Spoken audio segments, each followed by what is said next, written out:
Et si votre intelligence devenait votre propre prison? Voici l'histoire de Dédale, le plus grand inventeur de la Grèce antique. Architecte, sculpteur, ingénieur, rien ne lui résistait. Mais un jour, son génie l'a conduit dans un labyrinthe, dont il ne pouvait plus sortir. Dédale vivait à Athènes, la cité des artistes et des penseurs. Ses statues étaient si parfaites qu'on jurait les voir respirer. Mais un esprit brillant attire toujours la jalousie. Accusé d'un crime, Dédale s'exila vers la Crète, sous la protection du roi Minos. Et là, le roi lui confia une tâche incroyable, construire une prison pour un monstre que nul ne devait jamais voir. Alors, Dédale bâtit une œuvre sans égale. Le labyrinthe, un dédale de couloirs et de murs sans fin.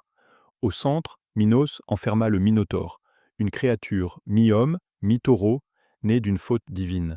Mais quand l'ouvrage fut achevé, Minos craignit que Dédale ne révèle son secret. Il fit enfermer l'inventeur, avec son fils Icare, dans une haute tour au-dessus de la mer. Prisonnier du ciel et de la mer, Dédale refusa le désespoir.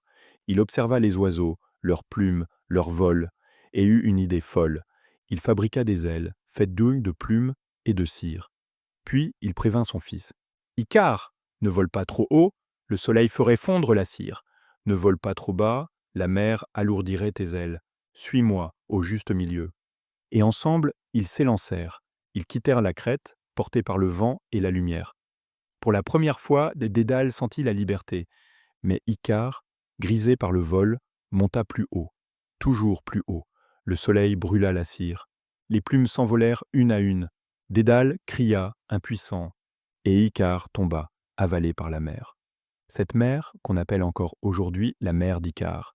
Dédale, seul, continua son vol, le cœur brisé. Il avait réussi à s'échapper, mais perdu ce qu'il aimait le plus.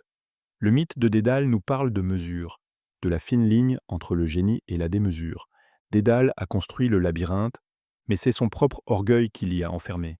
Car la sagesse, ce n'est pas seulement d'inventer, c'est de savoir jusqu'où aller. Le génie sans prudence finit toujours par se brûler les ailes. Et toi, jusqu'où volerais-tu pour être libre,